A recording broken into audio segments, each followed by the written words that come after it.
Latest episode দেখুন একদম add free.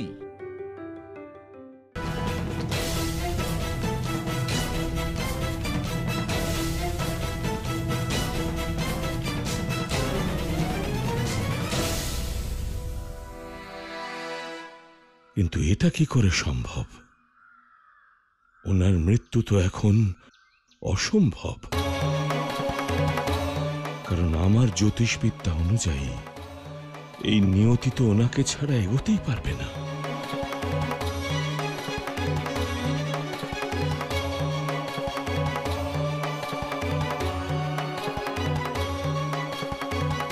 বকাসুরের এইভাবে পালিয়ে যাওয়া ঠিক আমার মাথায় ঢুকছে না, কিন্তু একটা কথা নিশ্চিত, সংকট এখনো কাটেনি। আপনি সত্য বলেছেন নন্দরাজ। আগেরবারও বকাসুর হঠাৎ করেই আমাদের উপর আক্রমণ করেছিল। যতদিন বকাসুর জীবিত আছে আমাদের জীবন সুরক্ষিত নয়। আমাদের সমস্ত রকম প্রস্তুতি নিতে হবে, কিন্তু তার থেকেও গুরুত্বপূর্ণ হলো আমাদের শ্রী নারায়ণের উপর পূর্ণ বিশ্বাস রাখতে হবে, কারণ একমাত্র শ্রী নারায়ণই আমাদের রক্ষা করতে পারেন।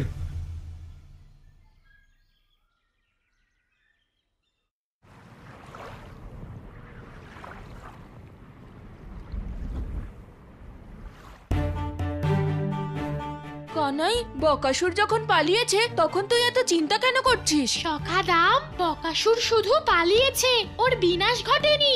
ও যে কোনো সময় ফিরে আসতে পারে। কানাই, গোকুলবাসীরা এত ভয় পেয়ে আছে, যদি ওই বকাসুর আবার গোকুলে ফিরে আসে তাহলে সবাই গোকুল ছেড়ে পালিয়ে যাবে। না না, সেটা কখনো হবে না, কারণ বকাসুর আর গোকুলে আসবে না। কানাই, তুই এত নিশ্চিত হয়ে কি করে বলছিস? সখাদাম, বকাসুর গোকুলবাসীদের ক্ষতি করতে আসেনি, আমার ক্ষতি করতে এসেছিল। তোর ক্ষতি? তুই এটা কি বলছিস কানাই? হ্যাঁ সখারা, আমি নিজে শুনেছি। বকাসুর ভাবে আমি ওর বোন পুতনাকে মেরেছি, তাইও এখানে আমার উপর পুতনার মৃত্যুর প্রতিশোধ নিতে এসেছিল। প্রতিশোধ? এবার তুই কি করবি কানাই? সখারা, গোকুলকে বাঁচানোর একটাই পথ আছে, আমাকেই বকাসুরকে বোঝাতে হবে যে আমি তার বোন পুতনাকে মারিনি। ও তো নিজেই মরে গেছিল। কিন্তু কানাই, তুই বকাসুরকে খুঁজবি কি করে? হ্যাঁ কানাই, ও কোথায় থাকে কেউই তো জানে না। এটা কেউ জানে না যে ও কোথায় থাকে, তবে এটা তো জানে যে ও কোথা থেকে আসে। যমুনার পার থেকে। আমি জানি না বকাসুর কখন গোকুলে আসবে, তবে যখনই আসবে ওদিক দিয়েই আসবে। বকাসুরকে খোঁজা ততটা কঠিন নয় যতটা কঠিন মায়ের চোখ এড়িয়ে বাইরে যাওয়া। মা সব সময় আমাকে চোখে চোখে রাখে। তাহলে গোকুলবাসীদের রক্ষা করার কোনো উপায় নেই? সখারা, আমার মাথায় একটা বুদ্ধি এসেছে। সেটা কি কানাই?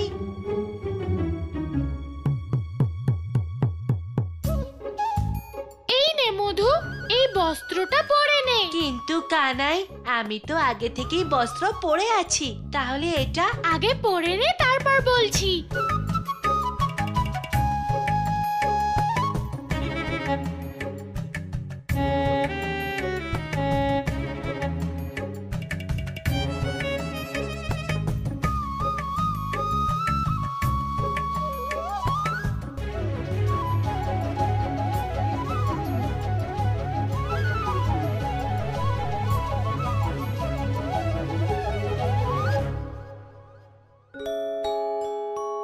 এবার তোকে মনে হচ্ছে কানাই।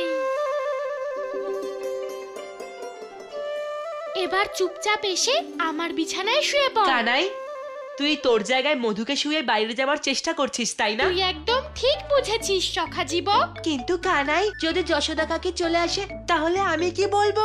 সখা মধু, তুই শুধু চুপটি করে ঘুমিয়ে থাক, তোর কিছু বলার প্রয়োজনই পড়বে না। কিন্তু কানাই, যশোদা কাকি তো মধুকে একবারেই চিনে ফেলবে। কানাই, সেটাই তো, কিন্তু তখন বকাসুরের সংকট সমাপ্ত হোক বা নাই হোক, আমি সংকটে অবশ্যই পড়ব। সখারা, তোরা ভয় পাস না, আমার মা আমাকে খুব ভালোবাসে। আমার বস্ত্র যে অন্য কেউ পরেছে মা বুঝতেই পারবে না। কানাই, কানাই, কানাই, মা এখানে আসার আগেই আমি পালাই। কানাই, কানাই, কানাই কোথায়? কাকি,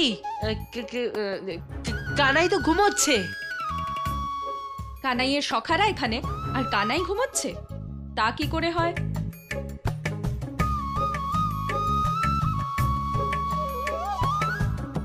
কানাই, কানাই, কানাই,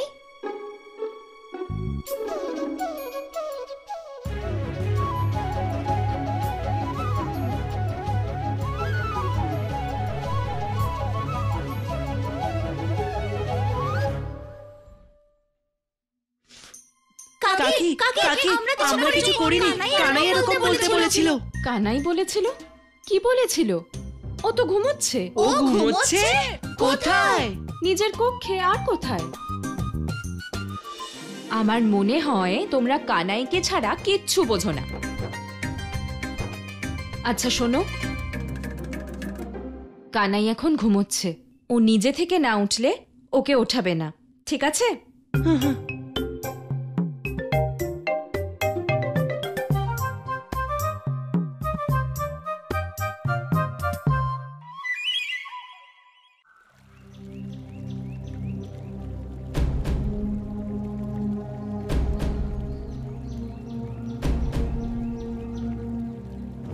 বকাসুর!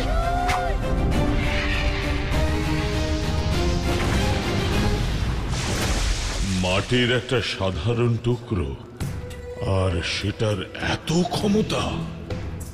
এই রকম মায়া তো ওই ছলনাকারী বিষ্ণুই করতে পারে। এবার আমি স্পষ্টভাবে সবকিছু বুঝতে পারছি, আর সেটার একটাই অর্থ, যে ওই দুঃসাহসী বালকই হলো বিষ্ণুর অবতার। ওই বকাসুর গোকুলে প্রবেশ করার আগে আমাকে যমুনার তীরে পৌঁছতে হবে, আর মা মধুকে ধরে ফেলার আগেই আমায় বকাসুরকে সত্যটা বুঝিয়ে গৃহে ফিরে যেতে হবে। তবেই আমার সংকট দূর হবে, আর গোকুলবাসীদেরও। এবার আমি এটা বুঝে গেছি যে ওই দুঃসাহসী বালকই কেবলমাত্র আমার বোন পুতনার হত্যাকারী নয়। এই হলো সেই বালক যার জন্মমাত্র আকাশবাণী হয়েছিল যে এই বালকই কংসের মৃত্যুর কারণ হবে।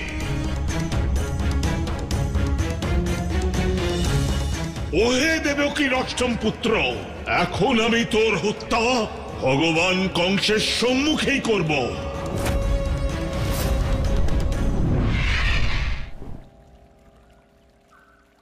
বকাসুর, আমি এখানে।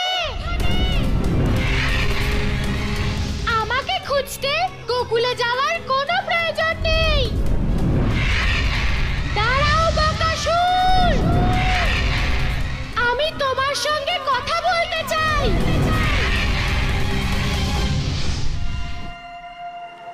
ভালোই হলো রে ছেলে যে আমি তোকে এখানে পেলাম। এখন আর তোকে মৃত্যুর হাত থেকে কেউ বাঁচাতে পারবে না, এমনকি ছলনাকারী বিষ্ণুও নয়।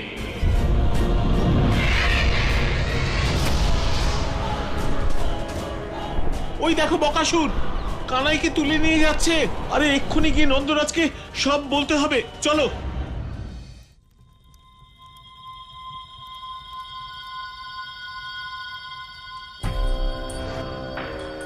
বকাসুর গোকুলকে শ্মশান বানাতে গেছে নাকি ওর নিজের সমাধি বানাতে? এখনো ফিরে এলো না কেন? কেন এত সময় লাগছে? তোমার প্রেত দৃষ্টি নিক্ষেপ করো ভদ্রাক্ষ, আর দেখো ওই বকাসুর ওখানে কি করছে।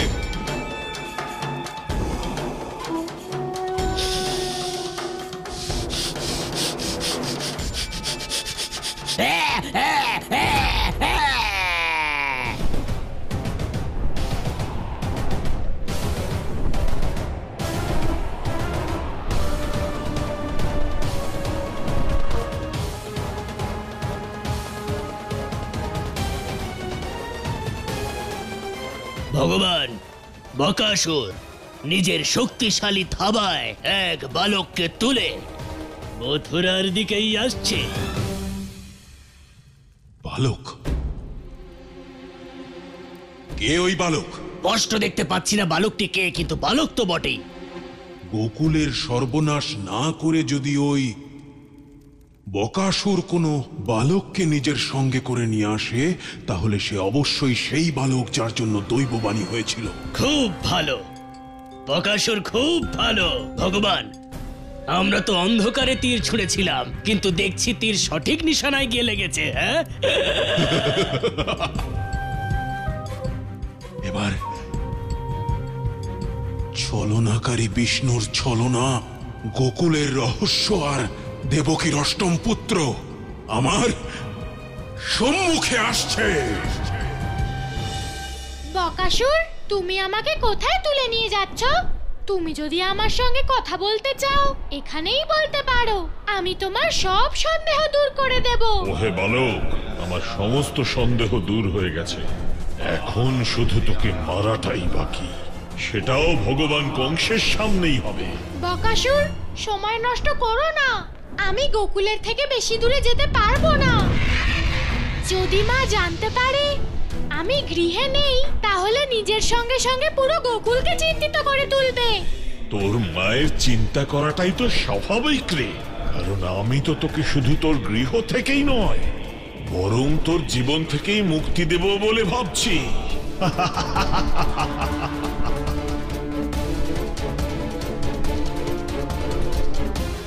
কংস মামার মূর্তি, তার মানে বকাসুর আমাকে মথুরায় নিয়ে যাচ্ছে।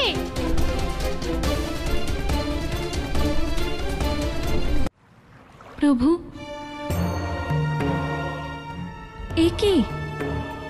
বকাসুর নন্দলালের সত্য জেনে গেছে, আর সে নন্দলালকে নিয়ে মথুরার দিকে যাচ্ছে। যদি সে নন্দলালকে নিয়ে কংসের কাছে পৌঁছে যায়, তাহলে যে অনর্থ হবে প্রভু। নারায়ণ নারায়ণ।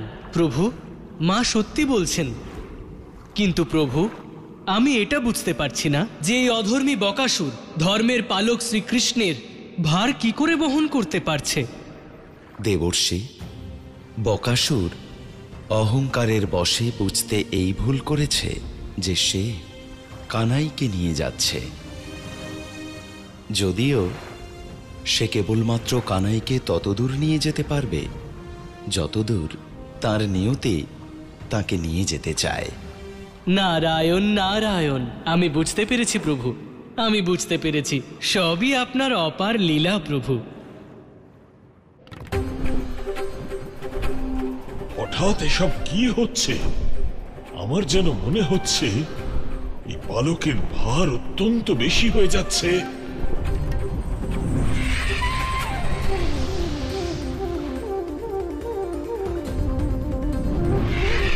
হঠাৎ করে আমার এই কি হলো? একটা ছোট্ট বালকের ভার সামলাতে পারছি না। বকাসুর, তুমি তো উড়তেও পারো না, সাবধানে বকাসুর। এটা ওই ছলনাকারী বিষ্ণুর কোনো ছলনা নয় তো?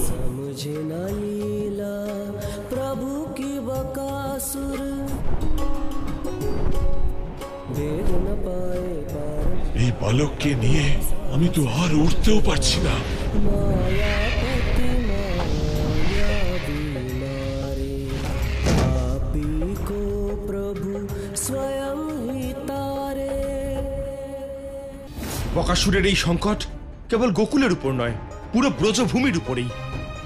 তাই কোনো গোপালককে বর্ষানায় পাঠিয়ে বৃষভানুকে সংবাদটা দাও, যাতে ও সতর্ক হতে পারে। নন্দরাজ, নন্দরাজ, নন্দরাজ, কি হয়েছে? ওই বকাসুর কানাইকে তুলে নিয়ে গেছে। কি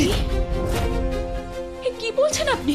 কানাই তো নিজের কক্ষে ঘুমোচ্ছে। আমি সত্যি বলছি নন্দরানী, আমি নিজের চোখে দেখলাম। আরে বকাসুর যে, আমি এক্ষুনি দেখে আসছি। কানাই, কানাই, কানাই, কানাই।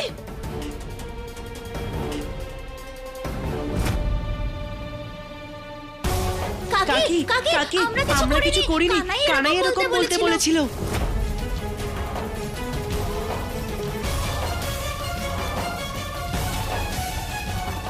নন্দরাজ, কি হয়েছে যশোদা? নন্দরাজ, নন্দরাজ, কানাই ওর কক্ষে নেই। ওরা সত্যি বলছে।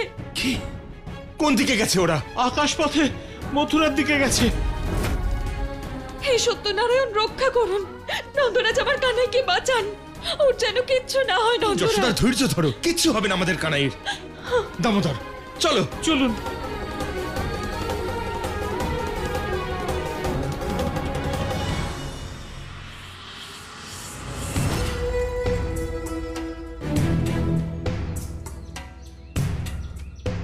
বকাসুর, তুমি ভালোই করেছো আমাকে এখানে নামিয়ে দিয়ে। এবার কথা বলে আমরা সব সমস্যা মিটিয়ে নেব। আজ আমি তোমার সব সন্দেহ দূর করে দেব। ওই বালক, এখন আর তোমার কিছু করবার প্রয়োজন নেই। যা কিছু করবার আমায় করতে হবে। বকাসুর, আমি তো বাধা দিচ্ছি না, তোমার যা ইচ্ছে হয় করো, যেখানে ইচ্ছে হয় যাও, শুধু ক্রোধ ত্যাগ করো। কারণ মা বলে ক্রোধই হলো বিনাশের কারণ, তা কেবল ব্যক্তিকে দুঃখই দেয়। বিনাশ তো আজ তোর হবে, দুঃসাহসী বালক। কারণ যতক্ষণ না আমি তোকে বিনাশ করব, না আমার বোন পুতনার আত্মা শান্তি পাবে, না আমার প্রতিশোধ পূর্ণ হবে। হ্যাঁ,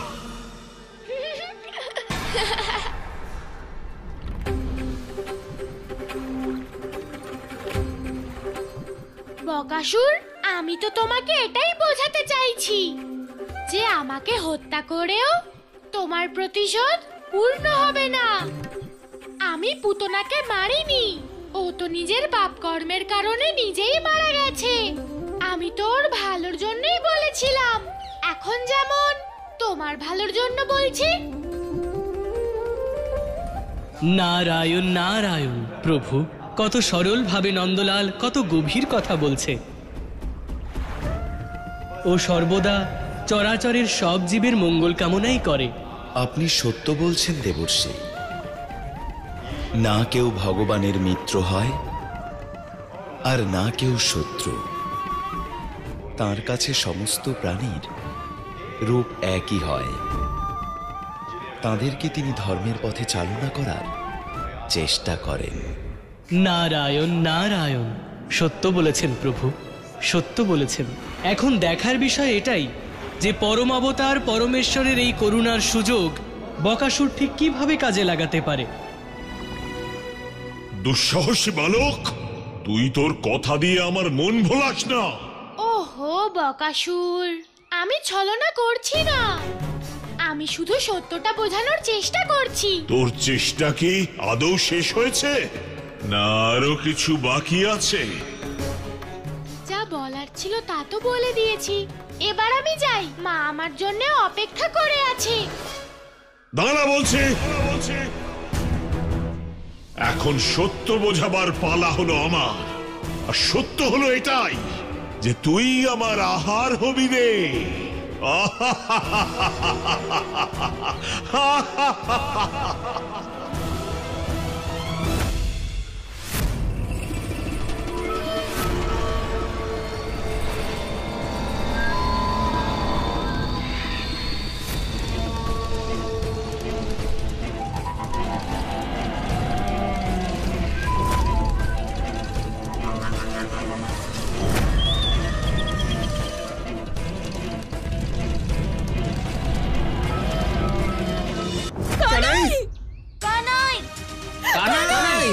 কানাই, কানাই, কানাই, কোথায় তুই?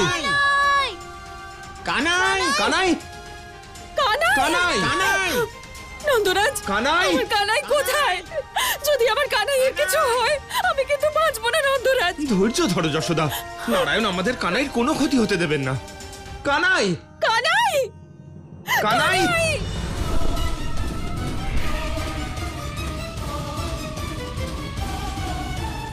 ওরে মায়াবী বালক, আমার বোন পুতনার মৃত্যুর পর আমি যে দুঃখের আগুনে পুড়ে গেছি, সেই রকম প্রচন্ড আগুনে তুইও পুড়বি।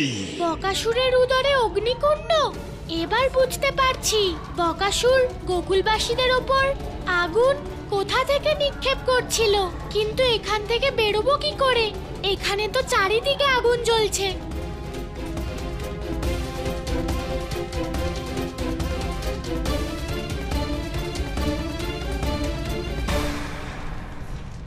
এবারে বুঝেছি, এখান থেকে বেরোনোর একটাই পথ আছে। ওম নমঃ नमो भगवते वासुदेवाय नमः।